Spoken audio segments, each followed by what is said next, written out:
Letalo na pogon z gumijastim trakom lahko navijemo, da shranimo energijo, ki jo nato uporabimo za pogon propelerja med letom. In čeprav lahko dobro izdelano letalo doseže impresivne čase letenja, še vedno traja nekaj časa, da navijemo gumijasti trak. Zato želim zgraditi letalo na navijanje 21. stoletja z uporabo sodobnih tehnik gradnje in superkondenzatorjev, ki jih lahko v nekaj sekundah napolnim z generatorjem na ročico, kar bo omogočilo čase letenja, ki bodo daleč presegli čas navijanja. Shranjevanje energije kot elektrike v superkondenzatorju je zelo drugačno kot pri gumijastem traku. Vendar imajo nekaj podobnosti, saj lahko superkondenzator napolnimo z generatorjem na ročico, ki proizvaja elektriko. To sem naredil v prejšnjem projektu, kjer sem zgradil veliko radijsko vodeno letalo, ki so ga namesto baterije poganjali superkondenzatorji. Vendar je ročno polnjenje trajalo več kot 2 minuti, letalo pa je letelo nekoliko manj kot 2 minuti. Da bi povečali razmerje med časom letenja in časom navijanja, naredimo letalo manjše in bolj učinkovito. Običajen material za majhna letala na pogon z gumico je balza, saj je zelo lahka, vendar je tudi zelo zamudna za obdelavo, čemur bi se pri prototipiranju rad izognil. Zato bom to letalo natisnil s 3D tiskalnikom. Plastika, natisnjena s 3D tiskalnikom, je nekoliko močnejša od balze in bolj trpežna, ko letalo neizogibno strmoglavi, vendar je tudi precej težja, saj ima približno 6-krat večjo gostoto. Ampak možnost, da letalo natisnem v nekaj minutah, je po mojem mnenju velika prednost in z dobrim dizajnom mislim, da ga lahko še vedno naredimo zelo lahkega. Potrebujemo le način, kako enostavno prekriti površine kril. V zgodnjih dneh 3D tiskanja je bilo vedno težko prilepiti izdelek na tiskalno ploščo. Pogosta rešitev pa je bila uporaba slikarskega traku, ki je tiskalni plošči dal teksturirano površino za boljši oprijem. Zdaj pa razmišljam, ali lahko to uporabimo, da 3D natis neposredno prilepimo na tanek svilen papir, da ustvarimo površine kril. In na srečo lahko zaradi sodobnih 3D tiskalnikov z magnetnimi tiskalnimi ploščami uporabim nekaj magnetov, da svilen papir pritrdim na mestu. Poglejmo, če bo to delovalo. Zgrešil je magnete, to je dober znak. Zapolnimo še dodatno režo. In ali lepi na papir? Videti je dobro, ne vidim, da bi se kakšni robovi dvigovali. In tudi tiskanje izgleda dobro. To bi dejansko lahko delovalo. V redu, tiskanje je bilo uspešno, zato odstranimo magnete in poglejmo, kako dobro se je to dejansko prijelo na papir. Veš kaj? Mislim, to je dejansko neverjetno dobro prilepljeno. In zdaj moram samo še obrezati robove in imamo krilo. To je tako cool. Nato sem obrezal odvečen papir s krila in natisnil testno trup letala, ki ima nekaj uteži v nosu, da lahko upravimo nekaj testov drsanja, ter natisnil repni del z isto tehniko s svilenim papirjem. In skupna teža tega jadralca je le 3,8 grama. Ampak ali sploh leti? V redu, gremo. To je res dobro drsi. Tako gladko leti. V redu, zdaj pa primerjamo s papirnatim letalom. Torej najprej papirnato letalo. Drsi v redu. 3D natisnjeno letalo. Ker je majhno jadrano letalo pokazalo obetavne rezultate, sem začel oblikovati veliko večje letalo, ki lahko nosi superkondenzator in motor. Novo krilo sem natisnil v 3 delih, nato pa sem uporabil ukrivljeno šablono in pištolo na vroč zrak, da sem 3D tisk upognil v obliko zračnega profila. Toda po lepljenju delov krila skupaj je bilo jasno, da je preveč krhko. Zato sem natisnil novo krilo v 2 polovicah in zasnoval zapleteno strukturo krila, da bi tako ohranil boljšo obliko krila. Za trup sem sprva želel uporabiti 3D tiskano strukturo, kot je ta, vendar je bilo po številnih prototipih težko ohraniti nizko težo in hkrati zagotoviti trdnost v smereh nagiba in obračanja. Zato sem se odločil za nekaj veliko enostavnejšega in lažjega, palico iz ogljikovih vlaken. In krilo se lahko pritrdi na ogljikovo palico z uporabo utorov s tesnim prileganjem, tako da je položaj krila mogoče kasneje prilagoditi pri uravnavanju letala. Nato sem natisnil repni del, ki se je zdel približno prave velikosti in se na enak način pritrdi na ogljikovo palico. Nato lahko na sprednji del letala za preizkus drsanja pritrdimo utež za nos v obliki jeklenega vijaka. Sprva se je zdelo, da zelo dobro drsi. Krila so se upognila navzgor in ustvarila V-lom za prečno stabilnost. Letalo pa je letelo lepo in počasi. Potem pa se je zgodilo to. Sprva sem mislil, da je bil slab met, a ko sem si ogledal posnetek, je bilo jasno, da so krila ujela zrak in se zložila, zaradi česar je letalo nekontrolirano strmoglavilo. In tudi ko sem ga vrgel pravilno, je krilo občasno zatrepetalo in se pognalo proti tlom. Torej, kljub manjši površini kril, kako leti ta nova zasnova? V redu, preizkus drsenja s kratkimi krili. Ne morem verjeti, kako dobro ta stvar leti s tako majhnim krilom. In zagotovo smo rešili težave z upogibanjem kril. Torej, rešili smo težavo z upogibanjem kril in zdi se do dobro jadra, vendar ne izgleda kot visoko učinkovito krilo. Zaradi svoje kratke kvadratne oblike bolj spominja na padalo. Kvadratnost krila je posledica njegove kratke razpetine in velike širine. Razmerje med tema dvema dimenzijama pa imenujemo razmerje stranic. In to specifično krilo ima nizko razmerje stranic, kar je odlično iz strukturnih razlogov in za okretnost. Toda, ko se zrak z visokim pritiskom pod krilom pretaka okoli konic kril, ustvarja velike vrtince, kar poveča inducirani upor in zmanjša učinkovitost. Če pa povečamo razmerje stranic s povečanjem razpona krila, se pritisk pod krilom porazdeli po večjem razponu, kar povzroči manjše vrtince na konicah kril in upamo, da zmanjša inducirani upor. Razmerje stranic lahko še povečamo s krajšanjem širine krila, zaradi česar je bolj podobno pravemu krilu.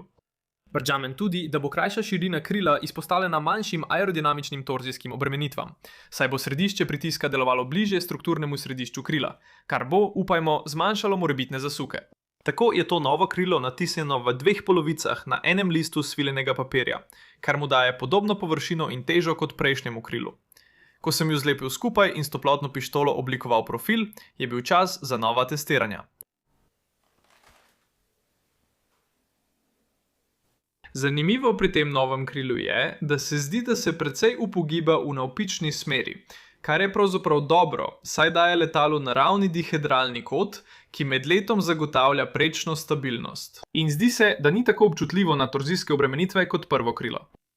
Opazil sem tudi, da je drsna pot nekoliko boljša kot pri krajšem krilu, kar domnevam, da je posledica zmanjšanega induciranega upora. Zdaj je čas, da sestavim enoto s superkondenzatorjem in motorjem, da ustvarim potisk. In zaradi velikosti tega letala potrebujemo kondenzator, ki je hkrati lahek, a tudi shrani dovolj energije za spodobno dolžino leta. Superkondenzatorje sem uporabljal že v mnogih svojih prejšnjih projektih in ko so kondenzatorji manjši, se tudi njihova energijska gostota zmanjša, saj ima teža ohišja kondenzatorja in žic večji vpliv. Zato sem nekaj časa prebiral podatkovne liste in našel znamko majhnih kondenzatorjev, ki imajo razmeroma visoko energijsko gostoto.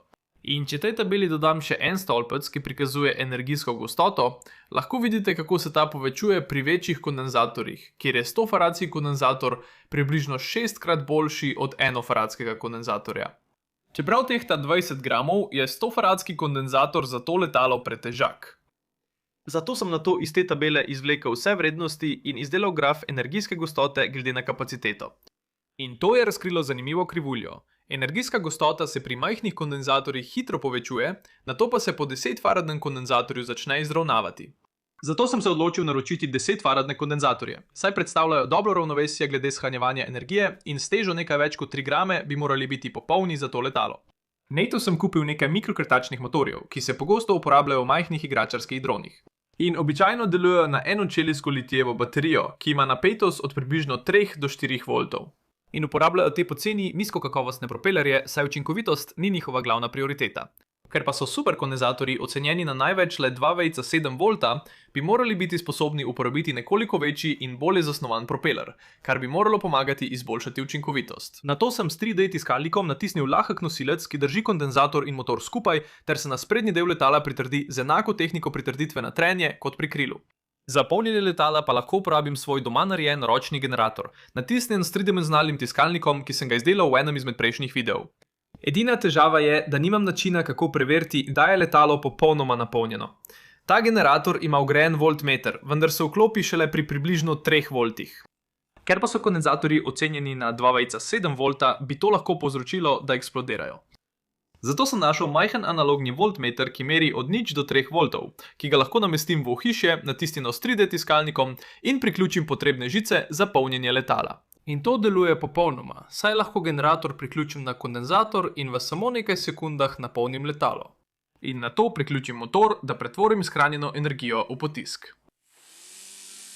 In skupno težo letala le 15,6 grama je teža na površino krila manjša kot pri papirnatem letalu.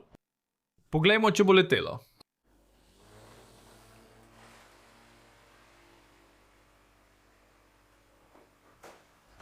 Ni se dvignilo toliko, kot sem upal, ker mora letalo v prvem delu leta precej pridobiti na višini, da izkoristi vso energijo v kondenzatorju. Ampak navijmo ga in poskusimo znova. Ja, nima dovolj potiska. Na srečo imam nekoliko večji motor, ki bi moral zagotoviti dovolj potiska. Prav tako sem na novo zasnoval nosilec krila, da sem krilo dvignil višje, saj to zmanjša oviro za pretok zraka za propelerjem.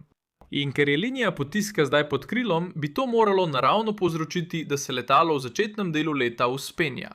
Ko se kondenzator prazni, se bo letalo izravnalo in počasi drselo navzdol. Upajmo, da bo uporabilo vso shranjeno energijo v kondenzatorju za čim daljši čas leta. Prav, danes je torej dan za testiranje. Tukaj zunaj je približno -2 stopinji Celzija, vendar sploh ni vetra, kar je idealno. To je lepo, to je lepo. Priključim polnilni kabel in že je na pol volta, torej je moralo ostati nekaj preostalega naboja. Ampak če ga zavrtimo, takoj doseže 2,5 volta. Lepo počasi. Pa gremo. Wow, to ima ogromno moči. Trapita. Ne. Vrti se mi. Wow, to se je dvignilo veliko bolj, kot sem pričakoval.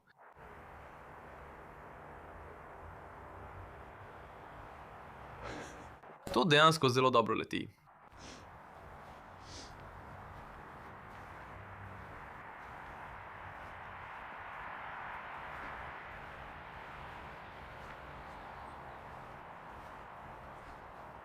Imamo še en krog. Ne morem verjeti, kako dolgo je to letelo.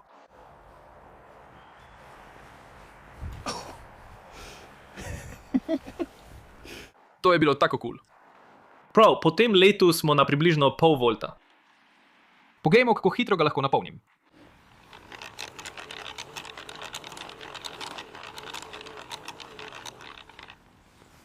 To je bilo kar hitro. Odpeljem ga na še en testni let. Torej ga priključujem.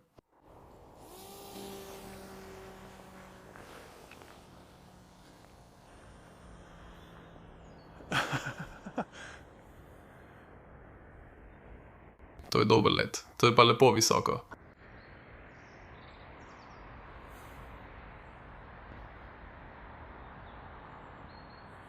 Wow, to je šlo res visoko.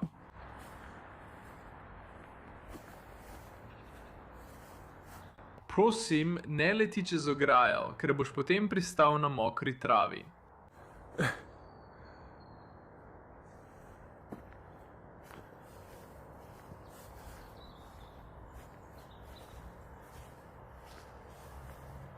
Že prihaja. Popolno. Po 2 zelo uspešnih letih sem napolnil letalo in šel na še enega. Toda letalo se je težko vzpenjalo. Mislil sem, da je morda svilen papir v tem vlažnem meglenem vremenu upilo nekaj vlage in verjetno povečalo težo letala. In po nekaj poletjih je krilo iz vlažnega papirja popolnoma izgubilo vso svojo trdnost.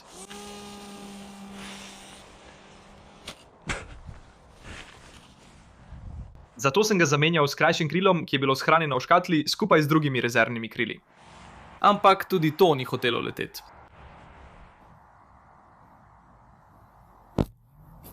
Ja, poglej to. To so krila, s katerimi dejansko še nisem letel. Bila so le rezervna. Vem, da so bila na začetku precej prožna, ampak tole je pa res smešno. In vsa so taka samo zato, ker so bila zunaj na tem hladnem, meglenem zraku. Tako da mislim, da moram ta letala iz papirja hraniti za mirne poletne noči ali za letenje v zaprtih prostorih. Torej, kljub temu, da ima papir težave z vlago, mi možnost tridimenzionalnega tiskanja neposredno na papir omogoča, da lahko zgradim povsem novo letalo v manj kot 20 minutah. In za letalo, ki leti 45 sekund samo 4 sekundami navijanja, bi rekel, da to dokazuje, da so superkondenzatorji resnično izvedljiv način za izdelavo sodobnega navijalnega letala. Najlepša hvala za ogled.